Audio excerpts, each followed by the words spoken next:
नमस्कार साथियों, स्वागत है आपका भी NK24 यूट्यूब चैनल पर। बहुत बहुत साथियों, आज टाटा सन्स की बात कर लेंगे कि टाटा सन्स या टाटा ट्रस्ट के अंदर क्या क्लेश चल रहा है जो गृह मंत्रालय को हस्तक्षेप करना पड़ गया है। दूसरा बड़ी चर्चा का विषय रहेगा कि डोनाल्ड ट्रंप क्या टैरिफ से पीछे हट गए हैं या वे केवल आंख दिखाना चाहते थे। तीसरी जो चर्चा करेंगे वो डीमार्ट के नतीजों के ऊपर नज़र डाल लेंगे कि डीमार्ट के नतीजे कैसे आए। अगर बात करें डोनाल्ड ट्रंप की, तो डोनाल्ड ट्रंप ने अपने आप को ज़्यादा अक्लमंद मान रहे थे। जब होता क्या है, आप ज़्यादा अक्लमंद मानते हो ना अपने आप को, और आप कुछ बोल देते हो, नहीं नहीं ऐसा कर दूंगा वैसा कर दूंगा, और फिर आपको लगे कि यार इसके बिना तो मेरा काम ही नहीं चलेगा, तो फिर दूसरे आदमी को आप समझा रहे होते हो कि यार मेरा जो उद्देश्य है ना वो है कि तुम्हें नुकसान ना पहुँचाऊँ। सेम डोनाल्ड ट्रंप ने कहा कि हम चीन को साथ में व्यापार करना चाहते हैं, हम जल्दी ही सही हो जाएगी हमारी परिस्थिति। ये हुआ क्यों, इतना हृदय परिवर्तन कैसे आया अमेरिका में? कारण क्या है कि जब डोनाल्ड ट्रंप ने इनके ऊपर लगा दिया टैरिफ 100% का, अब उसने क्या किया, चाइना ने अपने रियल अर्थ मटेरियल रोक दिए कि हम आपको रियल अर्थ मटेरियल नहीं देंगे। तो जो अमेरिका के अंदर कंपनियां हैं, उन कंपनियों ने करी मीटिंग और डोनाल्ड ट्रंप को बोला अगर हमें रियल अर्थ मटेरियल नहीं मिले ना तो बहुत जल्दी हम जो ना प्रोडक्शन डिफ़ॉल्ट करने जा रहे हैं। प्रोडक्शन डिफ़ॉल्ट होगा मतलब हम अपनी कंपनियां बंद कर देंगे। कंपनियां बंद कर देंगे तो जो वर्कर यहाँ काम कर रहे हैं उनको भी घर बैठाना पड़ेगा। अब डोनाल्ड ट्रंप की बुद्धि होगी ख़राब। डोनाल्ड ट्रंप ने बोला यार ये क्या कर दिया, मैं तो बाकायदा कुल्हाड़ी को जमाया और उस कुल्हाड़ी पर अच्छे से सीमेंट डाला और फिर उस पर ऊपर कूद गया। ये वाली कंडीशन हुई, क्योंकि वो तो ये सोच रहा था कि मैं आँख दिखाऊंगा।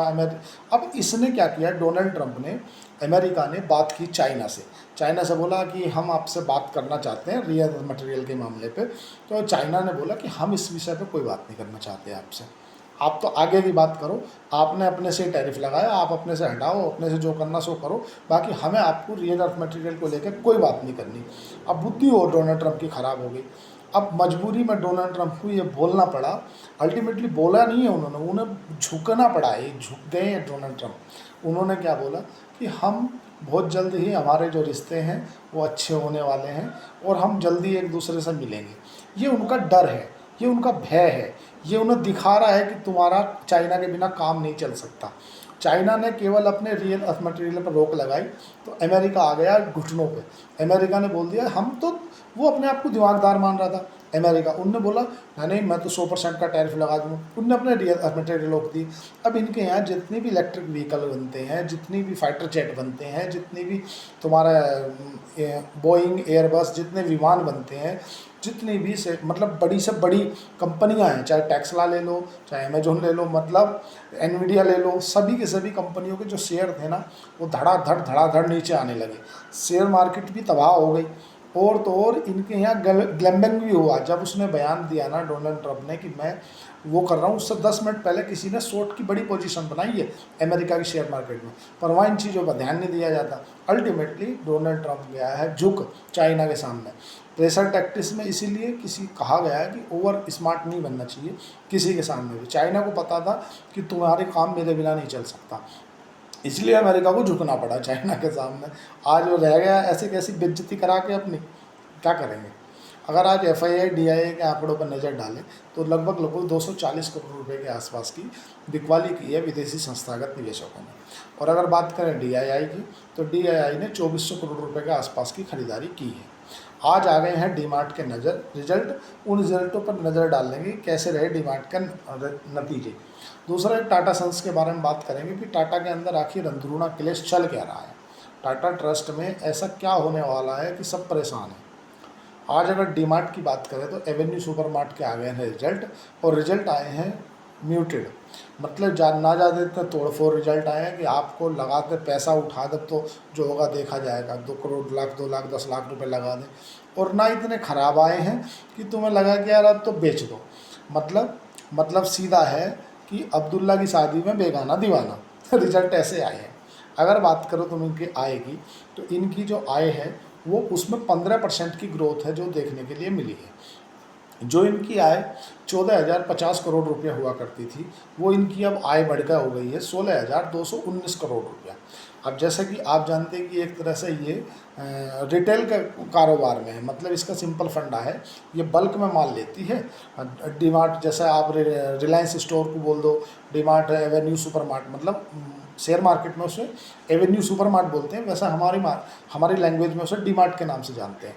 तो क्या है कि उसके जो रिजल्ट आए हैं, उनकी जो आय थी ना, वो पिछले बार रही थी 14,050 करोड़ रुपये, इस बार हो गई है 16,219 करोड़ रुपये। तो आय में तो 15% की ग्रोथ देखने के लिए मिली है। लेकिन अगर बात करोगे इनके मुनाफे की, शुद्ध मुनाफा, तो जो शुद्ध मुनाफा है उसमें रही है 5% की ग्रोथ। 5% की ग्रोथ क्यों रही है? पिछली बार जो इनका प्रॉफिट था वो 710 करोड़ रुपए का प्रॉफिट था, इस बार हो गया इनका 747 करोड़ का प्रॉफिट। तो प्रॉफिट उतना बढ़िया नहीं आया जिस हिसाब से इनकी आय आई है। क्यों नहीं आई है? इनके जो मार्जिन है, मार्जिन के अंदर इनका भयंकर दबाव देखने के लिए मिला है। इनके मार्जिन जो हुआ करते थे शायद 7.9 के आसपास हुआ करते थे, मतलब मोटा मोटी आप 8% के आसपास मार्जिन पकड़ लो। अब इनके मार्जिन रह गए हैं 7.5% के आसपास। अल्टीमेटली ये रिटेल के कारोबार में इसका क्या काम है? सीधा सिंपल है, जिस प्रोडक्ट को ज़्यादातर रिटेल आदमी उठा रहा है उसी को ये बल्क में ले लेती है।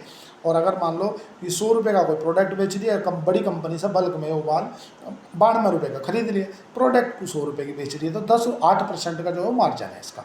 सिंपल फंडा है, बिजनेस समझोगे तब आपके समझ में आएगा कि कंपनी काम क्या करती है। एवेन्यू सुपरमार्ट मतलब डीमार्ट, डीमार्ट का मतलब हम तुम जैसे रिलायंस स्टोर में जाते हैं ऐसे डीमार्ट में जाते हैं किराना वगैरह का सामान खरीदने। मार्जिन 8% के आसपास हुआ करते थे इसके, अब मार्जिन गिर गए हैं इसके, लगभग 7.5% के आसपास रहे हैं, तो आधा % इसके मार्जिन गिर गए हैं। अब मार्जिन गिरे क्यों हैं? तो कंपनी ने जो अपनी इन्होंने कमेंट्री की है ना, जब भी कोई कंपनी रिजल्ट लाती है तो उसके बाद कमेंट्री करती है, उस कमेंट्री में इन्होंने बताया है कि हमारे जो मार्जिन गिरे हैं वो गिरे हैं जो ई कॉमर्स कंपनियाँ हैं ना उसके कारण।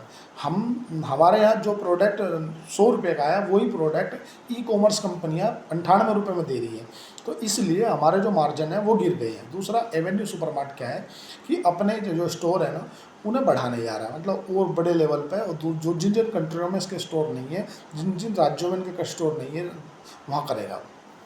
अगर बात करें सीधी सिंपल कि टाटा के अंदर चल क्या रहा है, टाटा के अंदर कलेश क्या है, तो अगर बात करें टाटा पूरी शेयर मार्केट का 5% मार्केट कैप को होल्ड करता है।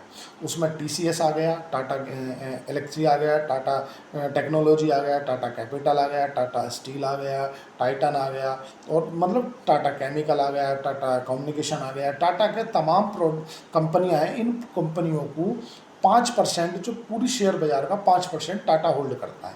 अब इस टाटा के अंदर कलेश क्या मचा है पहले ये समझेंगे। तो टाटा को कौन होल्ड करता है? टाटा सन्स।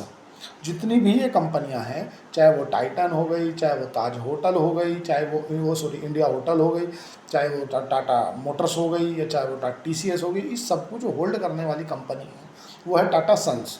और जो टाटा सन्स को होल्ड करता है उसे बोलते हैं हम टाटा ट्रस्ट।